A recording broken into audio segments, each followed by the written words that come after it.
Welcome, everyone. So, this is the latest episode of the Vernon Richard Show. In this episode, inspired by some craziness that happened in production to somebody doing some vibe coding with Replit. This sounds like I'm taking shots at Replit. I'm not taking shots at Replit. But that adventure that this person went on, we started to talk about some adventures that Rich has had about his POC and whatever weird stuff it was doing in production. We started talking around how to use these tools, how has his understanding of agents and agentic technology, how has it evolved? How is he using it? What was he doing? He's come up with some little some learnings. He's come up with those. He still knows absolutely fuck all about Star Trek, which is a disgrace. I'm working on him, people. I'm working on him. But it's a good episode, man. It's a lot of Richard talking. Please stay. It's good talking. And me trying to keep up with what he's doing. So yeah, enjoy that and let us know what you think at the end of the show.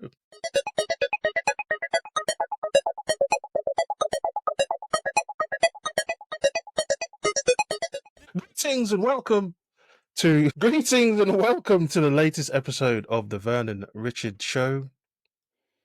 We're back with another episode. How you doing, Rich? How are you? How are you? How is life? Are you well? I'm all right. Yeah, I've been trying to do more work on the garden when the weather's been allowing me. No one's really. I've not really shared too many updates, but if you followed me on Instagram, you'll know that I've been tackling a tree stump, and I finally got that tree stump out of the ground, which made me incredibly happy. Rich apart one. from that, yeah, exactly. I'm so happy. And my neighbor came up trumps with I was going to buy like a hand pulley to basically kind of get some leverage, and I asked him if he had one, and he had this really old metal, like a tool that will never break, like how they used to be built. And he handed it to me, and it was like, I've got this version, and I was like, the one I saw was like a nice little plastic metal thing, and he gave me this like cast iron beast, and it was amazing. It worked flawlessly. So see, I'm a nerd. Okay, so two things sprung to mind just then. One, I wouldn't be tackling any kind of task that would require me to ask for a pulley, right? I don't even know why I would need a pulley, much less ask for one. And then the second thing is, I don't think I've ever lived anywhere where if I asked my neighbor for a pulley, they would say, yes, you can use mine. Well, for context, my neighbor he's a metal worker, so he works from his garage. So his garage is always open, and he's basically welding and building stuff and whatever. So I've up. Yeah, so I've always been curious, and a few times I've asked him for things. So in the garden, I'm going to need some steel RSJs, and I think that was the first time I really spoke to him. I was like, "Hey, can you make these?" And he was like, Yeah, "I could, yeah, but it would cost too much." So I know what you mean. It's a nightmare when you need steel RSJ. What are you talking about? What are you talking about, Richard? I am a nerd. I do not use my hands. Let me tell you what happened with the stump then, because no one's going to care, and we can let people skip they can skip to the testing bit, right? So everything will be fully chaptered up, so you can just get past it. So to get a stump out of the ground, right, and this was a big stump, you have to basically dig around the stump and cut any roots that you come across, and then keep digging. And then once you've got all around it, you then have to dig like basically under it and start chipping away, because obviously the soil's so compressed as the roots have grown around it. But then you get to the point where you've dug around it, but you can't move it because it's so heavy and difficult to get leverage. So basically, you either get a massive long steel metal bar that you kind of wedge under it and kind of pry it, or the internet was suggesting to me that you get a pulley and some straps, tie the pulley to a nearby tree, and then basically one of those like ratchet kind of pulleys, one of them, and then basically pull the tree towards you, or the stump. So as it pulls towards you, any of the roots that you can't get to start to snap or start to reveal themselves, and then you chop it away, and then you keep doing that. So that's what I did anyway, and it worked. Where are the straps? They just go around the stump. They go around it this way. They go around the stump, and then it goes off towards the pulley, and then at Okay. the other end of the pulley, you strap it to an anchor or a tree or a Yeah. fence Yeah. post Yeah. or Yeah. whatever, Yeah. Yeah. Yeah. and Yeah. then you Yeah. Yeah. start Yeah. tightening. So Yeah. one or Yeah. two Yeah. things is going to happen, right? Your The tree, thing you tie your it, the thing you anchor tie point it to, is wrecked. is going Yeah. to fall on your head, Yeah. or the stump's The going stump to come moves. out the ground. Yeah. So, and in my case, the stump came out of the ground because I'd done so much digging around it. But yeah, that's now amazing because the fence got knocked down by the tree that was there, and then the guy who lived there before me decided to donate the tree to the neighbor by building the fence in front of the tree now and basically giving away a couple of meters of my garden. So I've when I learnt that, I thought, you know what, I'm going to get that tree out, get a nice straight fence instead, and obviously reclaim that couple of meters of my garden. Is that going So to cause any issues with the neighbor who thinks they've got free garden? no, the neighbor asked me to do it. Oh, neighbor said gave me permission to do it. She's like, it's great because to her that corner was never hers, and also in the corner that she got given is just a massive tree stump. So there's nothing she can do with it. Right. Okay. So you've So taken a tree stump out. You've reclaimed your ground, your yeah, land, well, not quite yet. and I've got to she's put the now fence back happy. in yet. Yeah, Yeah. she's happy because she'll get a fence back. Apart from she's got the tree stump because if I put it into my garden, I've already built where my patio goes, and I couldn't get the tree stump out because I can't lift it; it's too heavy. So I went back round there. I said, "Can I roll it into your garden? And I promise you, I will come and chop it up at some point once it's rotted a bit." And she was like, "Yeah, sure, happy days." So anyway, that's what I've been doing. That Long tree answer. stump, ladies and gentlemen, that tree stump is now hers. She doesn't know it yet. She's quite nice, so I think I'll definitely deal with it. But yeah, so that's what I've been up to, mate. A very long answer there. But on one thing I will say about in the transition into testing, as you know, I love my DIY, but like I definitely need to do it. We need to do an episode about tools. The I amount was of just, I was just, tools I was just that thinking. I've This had is to learn and use bro. and buy. Yeah, we do. We need to Like do it. I was thinking the same thing when you're telling that story. I've It's got 8 spades, mate. I've got 8 spades. Who see needs 8 spades? you clearly. Yeah. Anyway, Okay, how are you? welcome back to the Vernon Richard show, everyone. I am well. We're now going to get into the actual show. I'm all right. I'm good, man. We're hiring, and it feels like we're getting closer. So that's amazing. Filled Those poor one people position. being They tricked. start in September. Bloody hell, that's an outrageous comment. See, friendly, my ass is back. So yeah, we filled one position. They're starting in September. As things happen in companies, there was a need arose seemingly out of nowhere, just quite quickly. Managed to fill that, jiggle the teams around to create some space for someone to go into that team. That's brilliant. And then there's another open position. Was my former teammate now. He's had his last day on Monday. Sad times. He's awesome. Shout out to you, Shrey. He has left. He's off to pastures new. Ooh. But we are looking for a replacement, and we've got some promising. We're looking for a replacement lead, and we've got some promising leads. Hey. So you're So, not planning on replacing your people with agents, AI agents. You're sticking with humans for a while. with that smooth segue, no, I will not be replacing them with agents, Richard. But what's our topic this week? We wanted to talk about agents, right? So I did a blog post. I don't do blog posts anymore. I did a LinkedIn post about some of my successes in the last few weeks because I've been building a POC at work using agents. Well, not using agents, sorry. The POC uses AI, but I've been using agents to help me build it, and it's been going pretty well, I would say.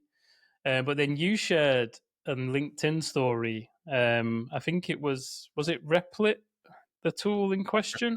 Yes, I don't know. Is That it Replit or Replit or Replete or what? I How do don't you? know. Anyway, I would go Replit as in repository and lit. I don't know though, but um, yeah. So yeah, there was and that a story someone deleted it. shared Deleted that by someone's production DB, which is crazy. yeah, So yeah. Kelly Vaughan. I found this post where she was sharing this story of a dude called what's his name? Oh, where did he worked somewhere cool. Hold on, I need to get Jason. the yeah, but he in his profile he says he used to work at such and such, and that caught my attention. Where is it? Oh, Jason Obi Sign. No, that's not it. Anyway, whoever this guy is, he was coding, doing some vibe coding. I'll put all these links into the show notes, and he was vibe coding. He's sharing his daily progress and his daily updates. And essentially, what happened is the what do you call it? The assistant, the AI coding assistant, decided to do its own thing, delete his database, pretend that it hadn't deleted it at some point. It was just very weird. And the main issue, well, not the main issue. This database was in production, so it's deleted his production database of this thing that he's building. He's vibe coding, kind of made out like it wasn't going to do it in that really irritating AI way when you say, "Hey, you just did something I didn't want you to do." It goes, "Oh, I'm so sorry. I'm so I'm sorry. sorry, man.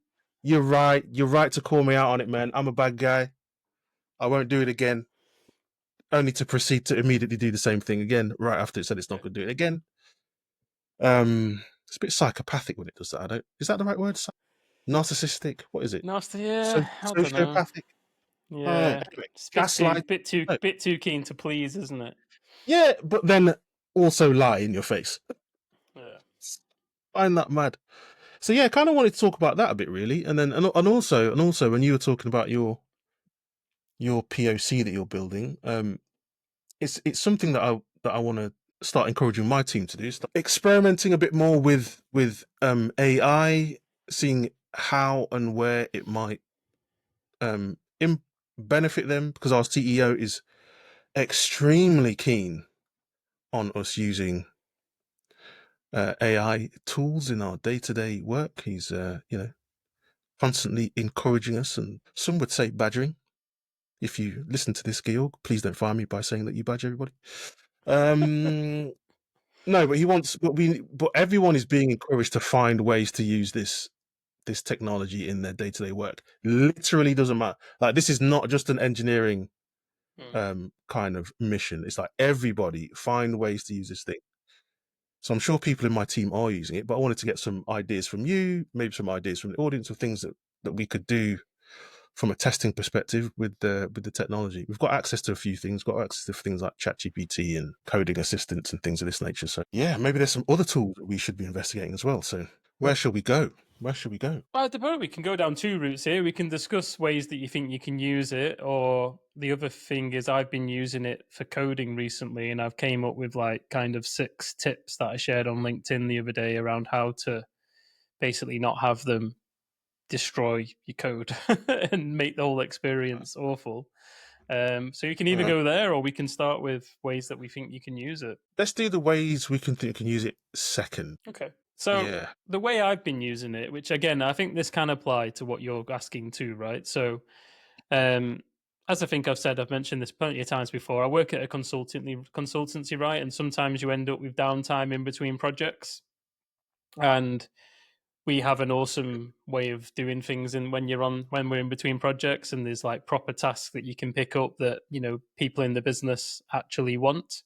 So I'm not going to share what mine is, but it was a bid of it was some work that we bid for, but turned out that we were never going to get it for procurement and other preferred supplier reasons that I don't get involved in, right? But the business person who was involved was like, I really want to know if this is actually possible. So he submitted it to our bench backlog, and it was my first day on the bench, and I thought, yeah, I can do that.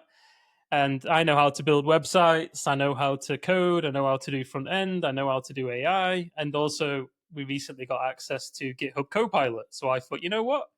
I know exactly how to build what you've said.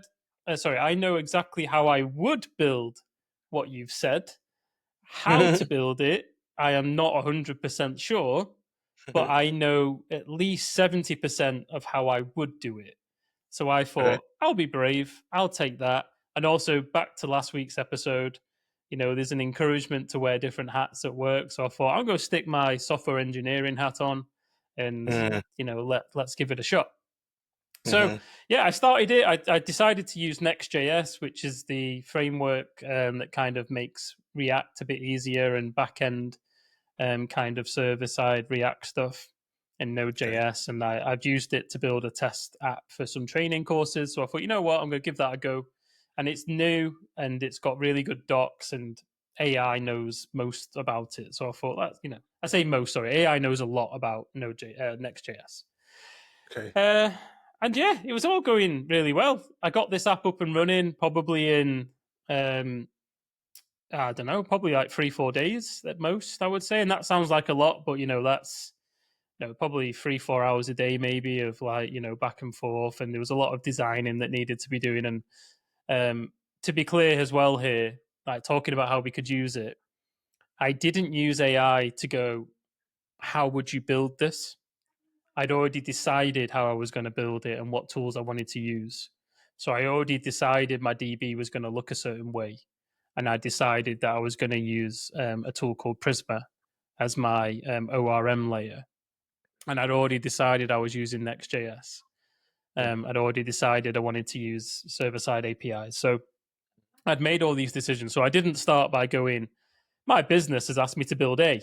Build me A. Yeah. I started really small by saying, I need a database and I need a table that has this object.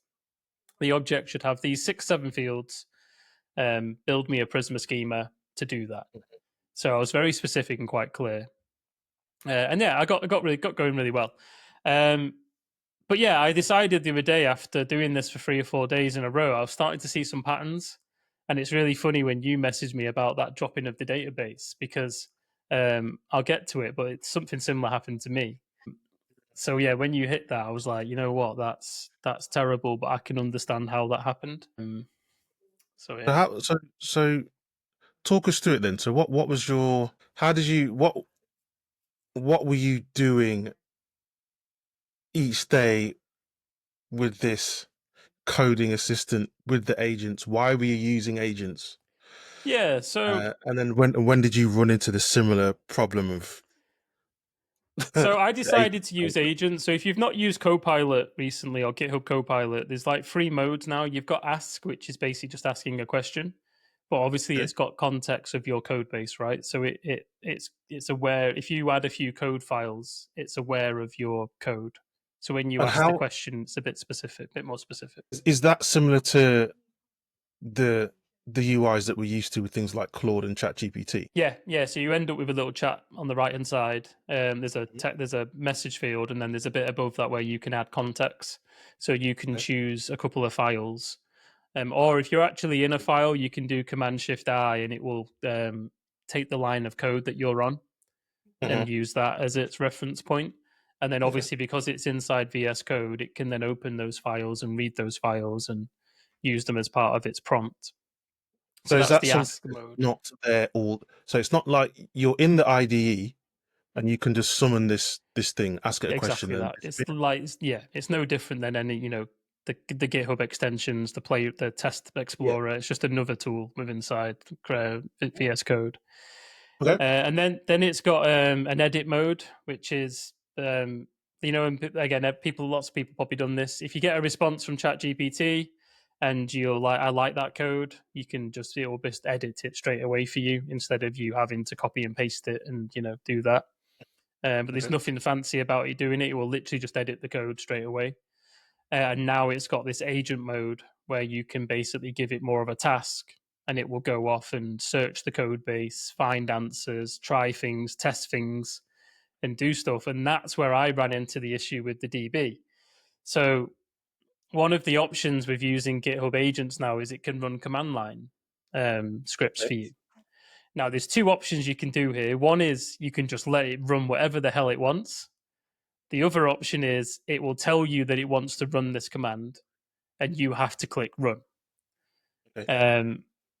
So what I was doing, I can't even remember what the exact issue was, but it was something to do with Prisma, the database kind of middle layer. And I don't know what it was. I think it was linting issue, and it was telling me that my types didn't exist. So anyway, I was like, okay, fine. Can you fix this linting issue? And it came back and it went, I think I need to regenerate Prisma. And I was like, okay, go off, do that. And it said, do you want to run db generate Prisma? And I know what that does. All that does is generates the client, it just generates the client files for you. I was like, yeah, sure, do that. And it was like, oh, I want to do a db push. And I was like, that just means push your schema to the db. So, and I knew there was nothing in it. So I was like, yeah, of course, do that. Anyway, it did that and it can read the output from the terminal. Okay. And it basically said, it doesn't look like it worked. And I'm looking at it going, no, it worked. And it's like, I don't think it worked. I need to try and run this. And it wanted to run, I think, something to do with TypeScript, something emitting TypeScript types. And I didn't know what it did. So I was like, yeah, sure, do that. And that basically spat out absolutely nothing. And this is when I realized that I was getting into a mode of going, I actually don't know what you're doing. I don't know why you're trying to do it, but I'm just going to let you do it because what I wanted to ask you about. It sounds like you're on a mission. So I'm just going to let you. And nothing bad can happen. I was like, nothing bad can happen. Just do what you want. Famous last words before Sky takes over. No, I'm kidding. So it was in this loop of trying to work out something to do with type. So anyway, it ran what it wanted, and it still wasn't happy. And then it went back to doing the same thing again. I was like, I think you're stuck in a loop. So I basically interrupted it and said, I think you're stuck in a loop. You should try something else. And not knowing what to try, just my brain would have gone, A's not working, try something else. So I just told it, this ain't going to work, do something else. I couldn't tell it why. I didn't know why. I didn't even know what it was doing. I was like, try something else. So it did. It tried something else. And in this time, it knocked up a simple TypeScript file that printed out all the types into the console. And I was like, well, that's pretty cool. And then it went, oh, it does appear my type is always there. And I was like, okay, cool. And he goes, but I don't see it in the DB. And I was like, all right, well, why don't you check the DB? And it goes, okay, I'm going to open Prisma Studio, which is basically like, if you've ever used like SQL Explorer or anything like that, just makes you spins your database up in a nice table. So it did that in the browser and it went, I still can't see my types. And I was like, all right, I don't even know what types you're looking for anymore, to be honest. And anyway, it then spun up the next command, which said, I remember I did read this, so I'm not as bad as what happened there, but I didn't really clock on how bad it could have been. It was like, I'm going to reset the DB. And I was like, yeah, sure, run. And I was like, whoa. And it was too late. I'd already clicked it. I was like, no. oh. I was like, interesting. And then basically reset the DB and push the schema again. And then it just said, yeah, that's fine now. And I was like, it was already fine. You've just deleted my data for no reason. And now suddenly you think you're happy.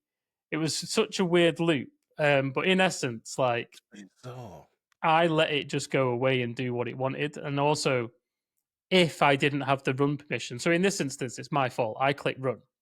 And also, there was no data in my DB, which is why I think I also clicked it. There was nothing in there. It's a dev instance. But if I didn't have that approval of running the commands and you just let it run stuff, you are now letting it do whatever it wants. And there was an interesting reply that I saw on your post that you shared, which was talking about security in user accounts. So whenever I've used VS Code and GitHub specifically, it's always acting as me because it's got my environment keys, it's got everything in my machine. It's behaving as me. It's running things in my terminal. And that made me think that, do I need to give Copilot its own user accounts that don't have permission to wipe a DB? Do I need, should I not have permissions to wipe the DB? You know what I mean? And none of these things I've ever thought about because I've never thought an agent would go off and do something so bizarre. But it did. And so again, I'm not as bad as what happened to that Jason guy, but I can understand now how it got itself in such a weird loop. And it couldn't get its way out, and it was just trying all sorts of weird magic and weird stuff. So yeah, it was bizarre. Those interesting things that you said there, is that there was a point at which you weren't even sure what it was doing. Yeah. And so you're just like, yeah, all good, yeah, go for it, kind of thing. It's almost like, so what I mean is, it sounds like at a high level, you're like, I understand what you just said, and it doesn't sound crazy. But in terms of the detail, it felt, you gave me an impression that you didn't actually know what the bloody hell it was doing. Let me add a nuance. Okay. I knew what problem it was trying to solve, but I didn't know where it was at in its own thinking of how it was trying to solve it. So like Okay. I knew what it was trying to get. I knew it wanted a list of the types, but I didn't know how to do that myself. And I was just expecting it would work it out. So I knew what its mission was, but I didn't Mhm. have a clue what it was doing. I didn't have a clue why it. I didn't know. One of the things in that example is I didn't know why it thought it wasn't working because it never told me. The answer it just said was, I didn't get what I was expected. I'm going to try this. And I never bothered to ask it what you're trying to find, what you're after, why do you think it didn't work? Because Yeah. I didn't really know what its purpose was or why it even cared. Like, because again, I'd just generally gone, here's a linting error, fix my linting error. Right. This is the thing that I am so interested in about these tools, because I really, really want to, if I was in that situation, I would want to have a conversation with it. That even makes sense.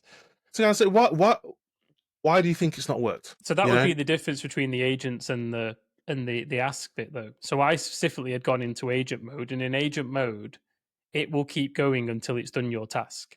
But That's what it. I mean, what I mean is, right, that because of the way you had agent mode set up. So this might be a silly question, right? Because of the way you've got agent mode set up, can you not, in that mode, say, why do you want to do that? You can, but you'd have to stop it, and it will stop where it's up to. So Yeah, that's fine. it, Yeah. I'll be fine with that. yeah. Because So it you sounds can like you get stop to a it. point it's saying, "Hey, I want to do this now. Are you okay?" It's got that. Are you sure mechanism built in. But Is how it sounded to my head. I only had the "Are you sure" mechanism because it wanted to run a command line, and I had to let it. So if I know. But I'm saying, can you not, when it's in an agent mode, interject and just say, "Oh, can you just explain what's going on right now?" Or does it? Is only there no way to stop it? you have to basically stop where it's up to and then ask it questions. So it will be printing stuff as it's doing stuff, and Yeah, it will be telling yeah, you what's happening. But there's no yeah. like you can't talk to it as it's doing it. You have to tell it to stop what it's doing. Then you can Yeah, that's type what it. I mean. It has stopped because Yeah. it's saying, "Oh, I need to run this command Yeah. line So at that thing," point you can, and yeah. At that point you I'm can, going to yeah, ask permission. And at that point, where you're thinking to yourself, "Oh, this looks like it has worked. Why do you think it hasn't worked?" I yeah. would want to know why it thought it hadn't worked. Yeah, you could do Do that. you know what I mean? Yeah, you Could you? could And do that. you could do that, could you? Oh, Yeah, okay. yeah. Okay. Only because of the fact that I had it set up to approve terminal Yeah. I get that. access. Yeah, Yeah. yeah. Yeah. Bloody So, hell. but no, so like I could have also. I think here again, I can't remember the exact context, and I think linting wise, it wasn't even a big linting error. I think I even knew what the linting problem was, and I could have just done it myself. So I just assumed it Mhm. would be dead easy and it would solve it quite quickly. And another thing with the agents, which um, kind of ties into this, is I've developed this habit of kicking off at a task before I like go and make a drink, go and get a drink, or go to the toilet, because it's like it feels like you're working when you're not. Like there's something about it. Like so, like I know if it's a decent task, and like I say decent task, I mean like we'll talk about breaking down tasks, but I like going. Can you do this? And then I say go, and they're like, oh, I'm going to go make a cup of tea. And then you come back and it's done it, and you're like, oh, look how much work I did while I was making a cup of tea. I'm so Uh, efficient. Yeah. um, and I think in this instance, one of those things was that. And then when I'd come back, I saw the run command, and I was kind of like, just run without really going back over what it had done. But that is one of the things, as we'll go through some of the things later, that I've learned that the smaller the task, like the better. But in this instance, also, um, like I'm like we were talking about Jason Arborn before we joined this call, right? I am not Jason Arborn level in terms of like my love for AI agents, but I'm also not like I can't think of a skeptic. Um, Keith Maaike. yeah, Um, so I'm not yeah. in that camp either, right? Yeah. I'm probably closer to Jason than I am to the other people. We can But still I be mates. also it is baked in a lot of recent experience, like and the other side of it is, and I think we mentioned this in a few episodes back, because of my automation and testing mindset and experience of tools in general, I Mm. know, I say I know, I'm more comfortable letting these tools do a few things because I've thought about how to defend against it or how to back it up or stopping it going wrong. Whereas I don't think anyone new to this, like, and also like another thing with that DB one, right? When it pushed the command and said it wanted to do it, I knew what it meant, so I wasn't blindly accepting it. It was more. I You weren't didn't just really like, yes, think. yes, Yeah, it yes, was yes, more yes, yes. like, yeah, it's not a big deal, go. I didn't stop and That's what I think. felt. Like, I didn't stop and go, that's a very weird thing to try. Like, I just said, I know what the command does. You're doing something, off you go. I didn't stop and go, that's a weird thing to do. You don't know if this is my prod DB. You just know it's my DB.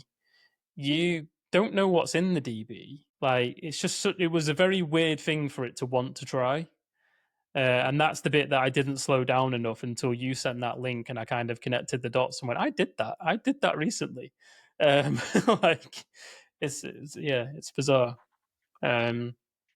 But as I said, I am getting a lot of value from AI. So I do have 6 tips that are actually helping me get through getting value from AI, or specifically from agents, I would say. So let's see. Let's get some talking from Vernon. Let's see if you think why. So the first one is commit almost after every interaction with the agent. That's my first tip. What do you want from me here? Some So why do you think that's important, right? So I'm saying as soon as you finish something with an agent, do a commit. Like oh why do you yeah, think that's this is if it deletes your production database, you can you can reason a little bit more about what's going on. That's the whole commit frequently, often yeah. situation. I don't think that changes because we're now using coding assistants and things of that nature, right? Still, that principle still persists. So yes, right. But there's another interesting thing around the UX of specifically GitHub Copilot. Okay. So because you're in agentic mode and you give it a task, at the end of it doing its task, it basically tells you what it's done in English, right? You can read it and you can be like, yep, that sounds great. But then underneath that, you get a list of all the files that it's changed. And you have 2 options. You can do a code review where it will open each file and you basically press keep undo, keep undo, keep undo until you get to the last file. Mm-hmm. Or there's a button that's just keep, and you basically just accept them all. Like, yep, all good. Yeah, keep, right? And there has been times where I've just said keep and it's gone wrong. So now I basically, and also I'm quite bad at committing. So now I specifically commit, like, as in I like to commit, like, I don't like, I know the right thing to do, but I'm in a habit of just building, Confession time. building, building, and then committing when I think the feature's finished. um, but yeah, honestly though, committing as soon as you've had an action done and it works, commit, because the time I've had it on several occasions change a whole bunch of files that I didn't think it would, not noticed, and then also you don't know then the right context to ask it to fix it because you So, don't know it's done it. so So I wanted to right. So I wanted to ask you about this. So when you say commit, there's a thing around commit messages, right? Where people can sometimes not bother or they're trash. Are you, when you do them, are you putting in messages that are meaningful so that in a yeah, situation like this, you go and say, oh, that's when I did blah. That's the one yeah. that I want. Okay, okay. So I am not at the position where I would trust an agent to commit code to my repo. I know some people have said they like doing that. I'm not there. So for me, I'm very much like, I will accept the changes in the IDE, and then I basically write my own commits and explain what's been done and why.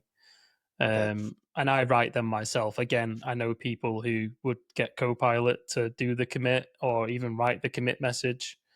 I just don't see. It doesn't sound valuable to me. I just use it because the Gen AI tool that I probably use the most is ChatGPT. Use me followed by Perplexity, and just in there, The amount of not hallucinations, confabulations, I've now learned. Thank you, Bill and Martin. The amount of confabulations that happen, it can probably do that in any. Can you imagine it just starts making up stuff in your commit history? Yeah. Holy shit. Like, that just sounds horrible. So yeah, I'm with you on that one. I'm definitely writing to myself for sure. And I Okay, think so what? also it's the other side of this is what another one that I've learned is um, a lot of the time when if you get into quite a long exchange with the agent, as in it's built it, but it's not right, and you're like, I don't like it. Can you do it this way? Yeah. Often, sometimes again, I don't know, probably not a high percentage, but let's say 2 out of 20 times, right? It gets to the point where it just is not going to do what I want it to do, but it's already changed a whole bunch of files. So at I've that noticed. point, you have two options. You either continue to push to try and get it to fix it, but now you've got a lot of files changed and you don't know why or where. Oh, you do, but like you're not entirely sure what's been changed without going through it Right. all. And it's like, why am I going through it all for something that I know doesn't work or that I don't like? And then Hmm. when you tell it to like, no, I don't want it that way. Can you go back and fix it? Often it No. leaves behind Yeah. things. Listen, So yeah, clean, start again. That's what I do. I've had that same sensation just when I'm trying to figure. So when I'm writing and I'm researching, or just the usual normal chat GPT stuff, Yeah, just chat GPT, right? It's not I'm not writing any code. I have experienced the same thing where I feel like you have started to lose your mind. I know I'm anthropomorphizing ChatGPT, but I just feel like you are insane now. Like, you need a break, so I'm gonna give you a break. So I agree. Some Trying to force it, it just doesn't seem to work. that is a very good tip that is not on my list that I've started doing, which is I've started creating new instances of the chat in VS Code because Hmm? I've had it on several occasions continue to use previous messages that Yeah. aren't right. And even though I No, keep telling it, it keeps doing it again. And it I've just learned the only way is to start a new chat with no history and basically start building it. Well, we know it's context engineering as it's now, coolly named. oh It's get a clean context and start again. So yeah, because it's wild. It just says this particular conversation is now trash. yeah. You've just decided that up is down, red is green, backwards is forwards. It doesn't matter what I say. You're trying to gaslight me and send me around a twist. So we're gonna start Yeah. again. So yeah, nice one, nice one. Okay, next one. Again, like, I need to come back to this at the end, but I hope that you might spot a pattern with some of these things. But make the task as small as you can. I know it sounds really noddy and really obvious, right? And I think this is where I don't know what to call the right names. I don't know what the right terms is, but I'm going to say when a skilled engineer or an experienced engineer uses a code agentic code tool like Copilot, um, you know what the task is. You know how to break the task down. So do it and ask the agents to do it in small tasks, because then the message before about losing its mind and going wrong, the impact to that will be smaller. So, like for example, I want to build a page that shows a form, right? I know I need database changes. I need an API layer. I need to update my types. I need to update the UI. I need to add validations. I need to update my routing. I know all the steps. So I have two options. One is I can ask the agent, or I can go into ask mode and say, what are the 6 steps you would do in order to do this, and hope that it comes out with the same 6 as me. Then I Mhm. copy that, and well, I don't copy it. You go back into agent mode and say, do these tasks in that order. That works quite well. But Mhm. if I just said, build me a page that shows this form, I often find it misses bits out and it doesn't do a Mhm. very good job. Mhm. Um, so I found it easier to basically, because I know what I would do, and I'm basically using the agents to speed me up. I basically say, do my DB layer 4 first, now do my routing, now build my form, now do the API call, now add the validation messages, and I do it in a staggered order instead of just giving it one big task, which I know almost defeats doing it in agentic way in some cases, as in the whole point of the agentic is it will go off and sort it out between itself. Mm-hmm. But I'm finding that kind of middle space between ask and edit and agents. So I know I'm not fully wanting to go, here's a massive task, off you go. But I Mm, also don't want to be going one task at a time all the time. I kind of mm, want that middle small task, as in, I know there's 10 blocks. I want you to do two of them at a go, two of them at a go, two of them at a go, and then the final two. And I find that's easier for you to explain to the agents. It's easier to define what good looks like and what yeah. done looks like. And I'm finding that even though it's a bit more typing, it's more accurate and it's speeding me up overall. Whereas when I do them too big, I'm finding I'm spending too much time going back and forth and sometimes ending up in those loops that you mentioned. And those loops sometimes, like, they can be 30, 40 minutes gone because you're not even aware. You're just like, Bro, you are going to do what I say and you sort yourself out. You're a robot.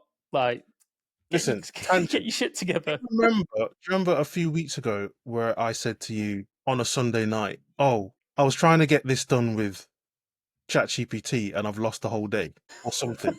That was why. Because I was like, you are going, I am in charge here and you will do the thing. That's exactly what I did. But isn't that point about make the tasks as small as you can related to commit every and most interactions? Like what is the relationship between those two things, if there is one? Well, so it's more like when the task has been done and you're happy with it, then I commit it. So instead of then going on to task two, because task two could screw up task one. Mm-hmm. So I'm almost like baselining my own code base, as in to say, that's a good level, that's a good point, that's a good point. Even though the feature's not finished, I'm doing it to protect it screwing up the next step. Well, let me rephrase it then. What I mean is, could you not make the tasks as small as you can and commit every slash most interaction? Yeah, you could do, but I think if you don't make them small, you run the risk of it basically changing far more than you expect, and then you might Okay. commit stuff that you're So not you'd be aware of. committing bigger chunks. Exactly, and also Okay. it takes longer, and sometimes again, we're all biased by looking at certain things, right? If it's making a big deal about a validation message or something else, for example, I'm just making this up, right?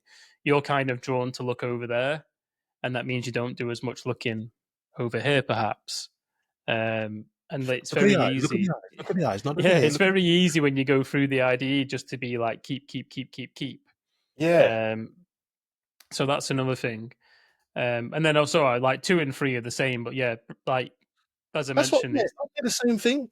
What's number three? Tell the folks what number three is. number 3 was what I just said. Sorry, it was using the AI to help you break it down into a task. So if you don't know what smaller steps look like because you've never built a Yeah. Next.js You before, say, tell me what you're gonna do. exactly. So use it in ASK mode to find out what it would do, and Mm. then use that to come up with another thing that I got this from Mark Winteringham a long time ago as well, was the um, basically listing it in step order as well.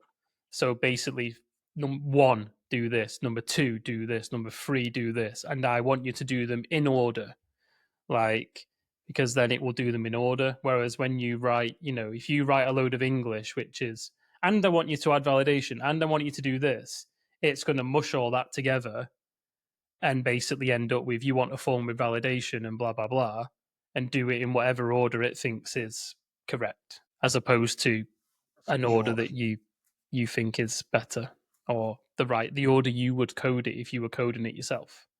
Because like, there's no point building a form, for example, and there's no point building the UI of a form when when you open it, it's going to error because there's no routing to go to that page. You can't even go to the page. So you've built a nice page, but you can't see it. I'll get to it. So it's like, that's not a useful order to build things in. You might as well build the routing and then build a page that just says hello Richard on it. And now Mm. your routing works, and then you can build your form, for example. So yeah, that was that one.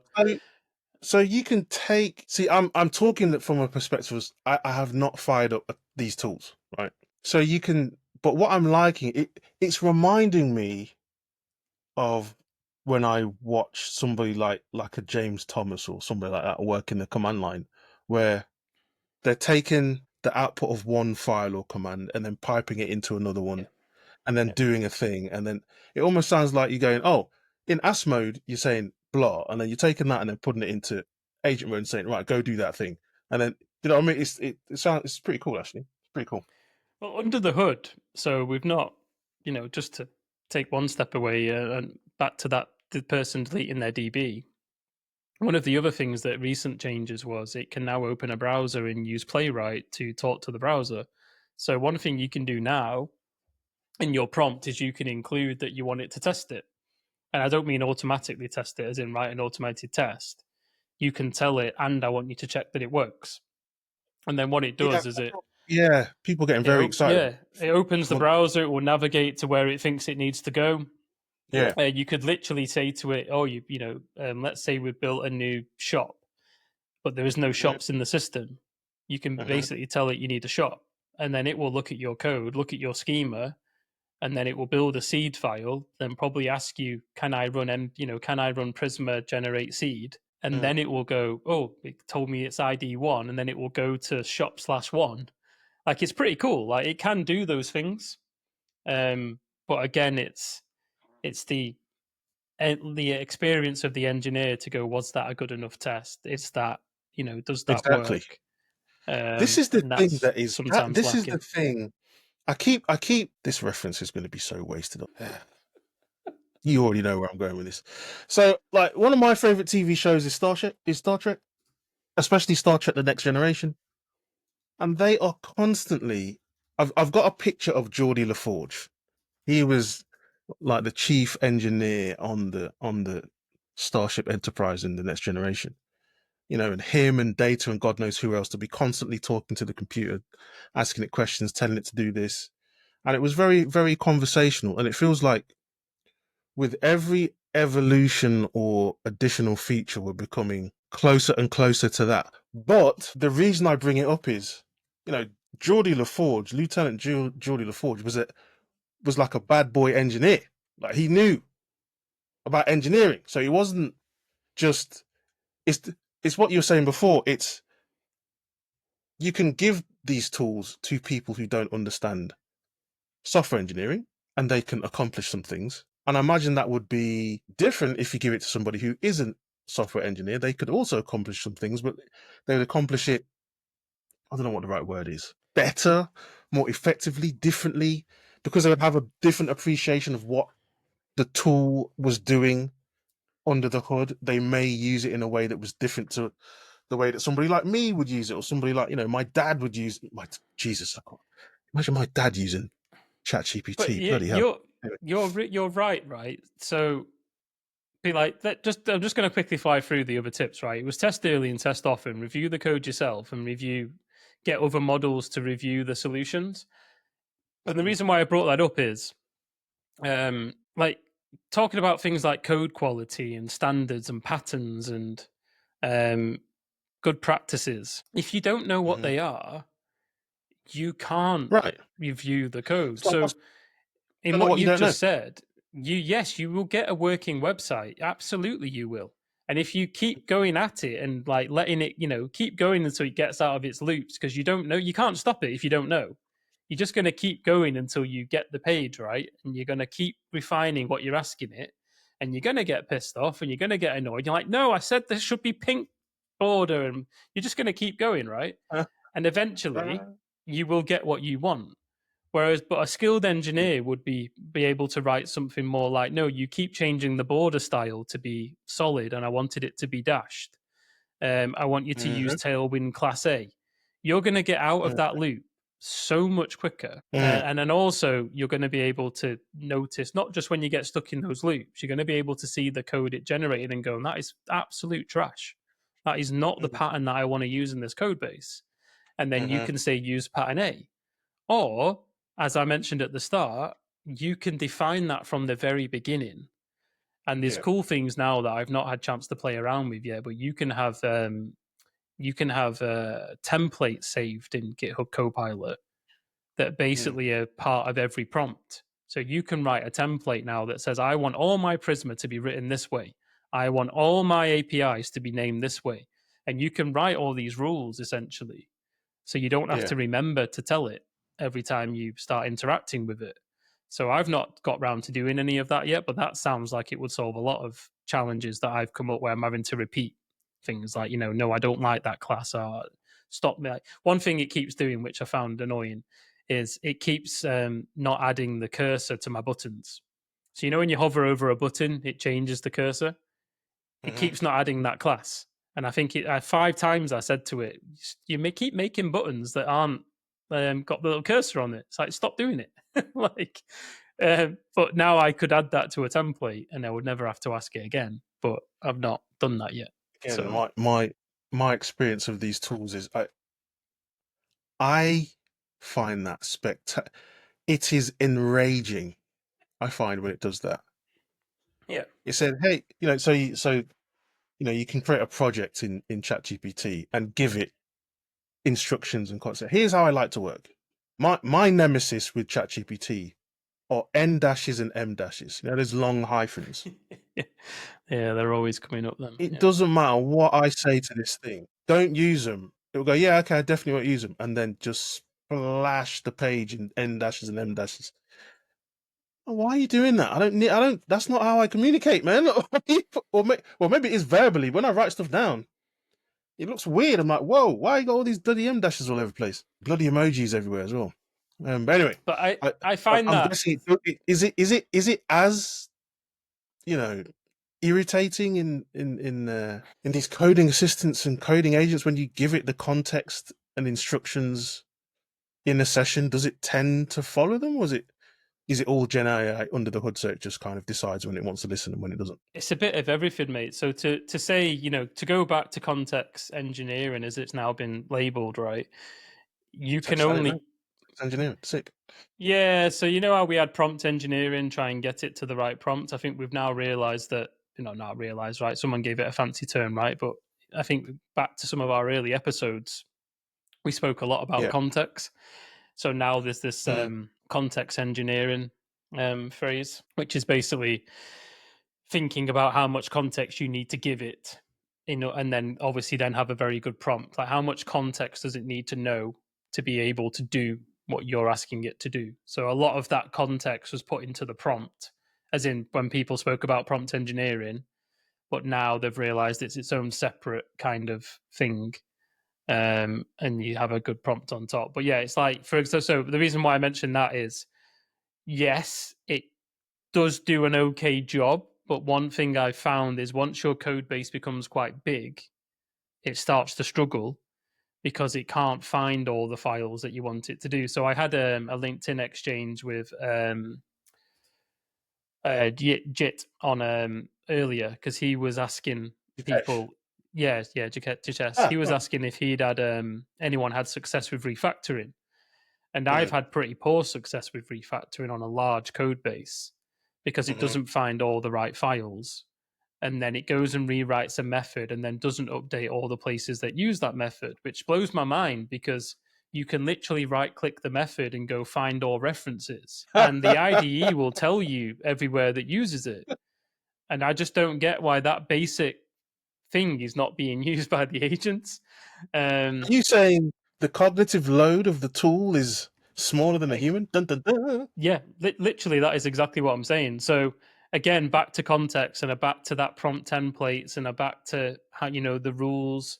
And I think the people that are going to get the most out of these tools is the people that are able to define those rules well, define what good likes, have very solid templates, and very tailored to their context. Whereas what I think will happen is we'll end up with people just taking somebody else's standards and approaches, which we already have now. Like, that's why we have fights around page object models and action models and screenplay patterns and everything else. We're going to end up with the same thing. We're going to end up biasing our agents based on a influencer or a experienced person's opinion on how you use tool A and tool B. I'm just excited for context-driven engineering to meet context-driven testing, and just Well, that is yes. going to be very sick indeed. And that's a big part of my keynote actually at TestIt in September. Spoilers. Okay, Yeah. nice, nice, And this was nice. submitted before context engineering was a thing, but like I basically realized that I was getting You more see, that's success because I was very good at explaining context. So she's just trying to big himself up there. He's basically saying, "I'm so cool.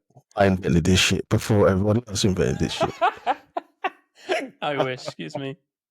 Big yourself up, Rich. Don't be shy.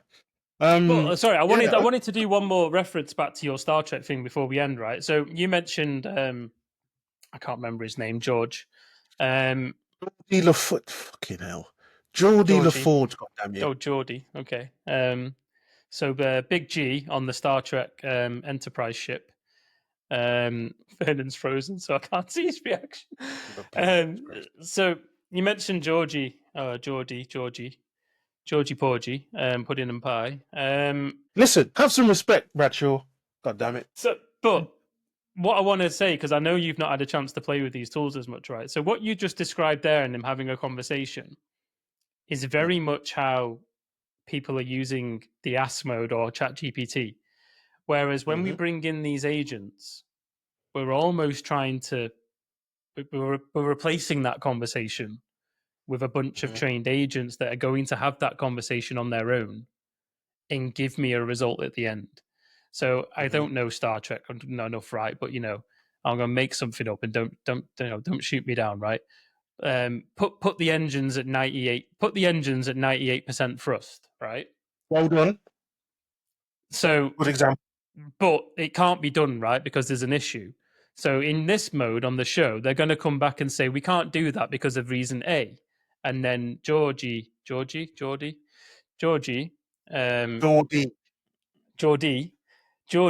is going to then say, oh, okay, well, I know what that means. Therefore, I want you to go and turn on setting A, B, and C and then try again, right? Whereas with the agentic approach, there will already be an agent trained to deal with that scenario where you've coded your knowledge and basically the manual into this agent, and the first thing the computer will do, instead of saying I couldn't get to 98%, it will go I couldn't get to 98%. What can I do? Oh, there's a thrust expert agent over there. I'm going to go and ask them um, what to do, and then it will then come back and give it some information, and it will go back and forth between all these agents that it knows about instead of coming back to you as a human. It basically wants to come back to you to either say I've done it or I failed. It doesn't want to come back to you to ask you questions and tell you. It won't. It basically will just keep going until it either fails, and that's why I think in a episodes back we spoke about goals. That its goal is to try and complete what you've just said. So its goal is to get the engines to 98%. It might be stuck in a loop for 10 minutes, and at that point you've crashed into the big red planet and everyone's dead. Yeah. So and that's the thing that I find people aren't fully connecting some of the dots yet when you try and go fully agentic. And also the step to get there is so more time consuming and exhaustive, because you have to try and code as many of these agents and rules and different personas and everything else. This is takes the a thing. long time. So this is going to have to be another episode because we've been at this for an hour. But the questions that just sprang to mind when you said that were, so where will we get? What would the benefit be? Because we're still going to have to. Because what you hear people talk a lot about with when it comes to tools is efficiency, time, ease. yep. So really, there's a really good. I need to find. Did I save it? Anyway, I'll find. There's a really funny post that I saw that talked about the promises that we keep making about all these tools and technologies that never deliver. Anyway, we're gonna have to spend a lot of time training up multiple agents to do a thing. We have to do that with humans anyway. we're going to have to spend a lot of time giving as much context to these agents as possible to help them train and understand the situation, what's going on. So I wonder where the benefit is, but that's quite a large question. Maybe we should save that for another I've got episode. one very quick answer to that. Is I don't think you will. I think we'll get to the point where you'll just buy them. I think unless you're building your own for your own tooling, I think if you're using it for your day-to-day life and day-to-day tasks at work, you will essentially just buy them and someone else has trained them What I and mean done it is, all for you. who is buying them? Oh, so instead of hiring a human, you would buy an agent. You're going to buy an agent that's been trained to book a flight for you. You're going to buy an agent that's been trained to book a restaurant. You're going to buy an agent that knows how to code Next.js. I think we're going to get to the point where we have very specific, tailored agents, and you're almost going to buy them like you would books and stuff. Like that's my early way I see it going, because to train them to train them to be so like you have to codify so much knowledge to make them any good.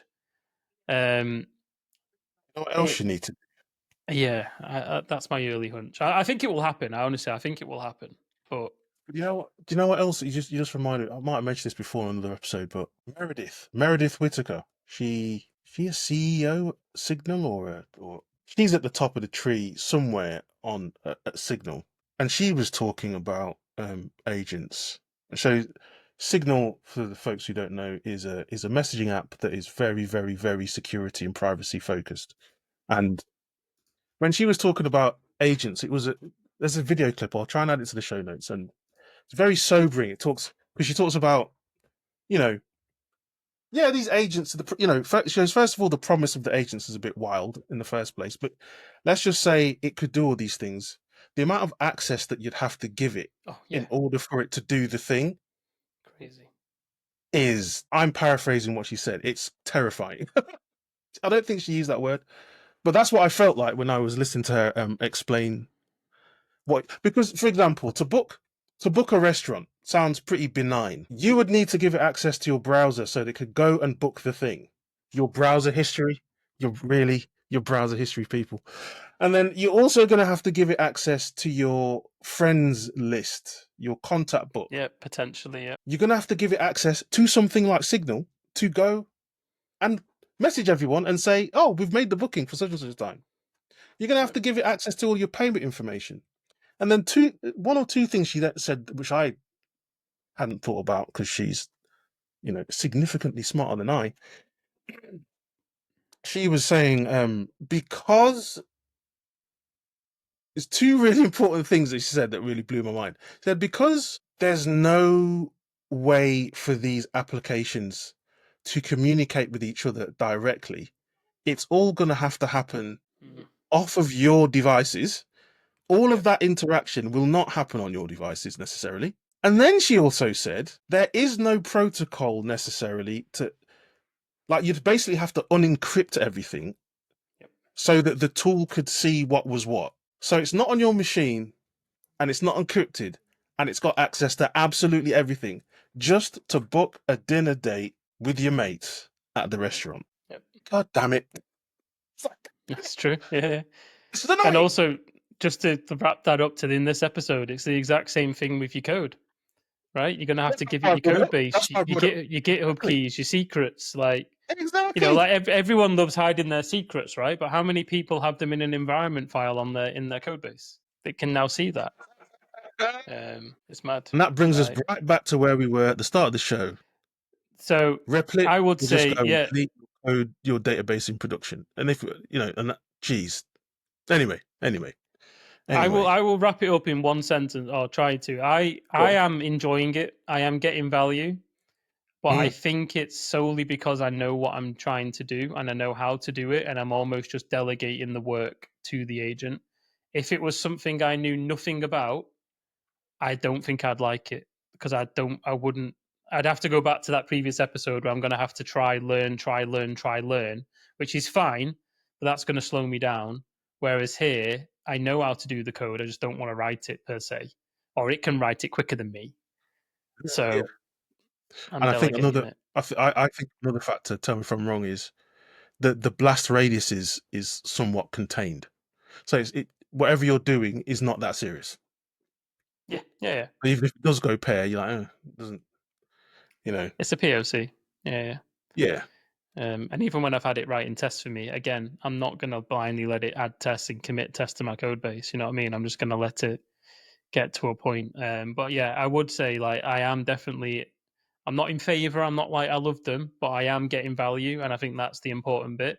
I am getting value in certain contexts, and it is helping me, and it is making me more efficient. And I would say the task that I'm doing now, while I know what to do, if I'd done it on my own by reading the logs or reading the docs and everything else, I would probably be 30% of where I'm at right now. So, I've got a fully working POC in like Mm, 6 days. I mm, would not be there if I'd had to mm, go and read the docs and do it all myself. mhm.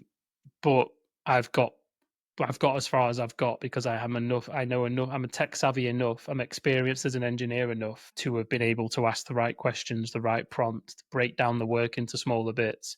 And one thing I was hinting at you earlier, I know this is definitely not one sentence anymore, was the thing that The theme, that the thread. yeah, well, someone mentioned it on that thread. Um, Essentially, I'm getting value because I know how to do good engineering.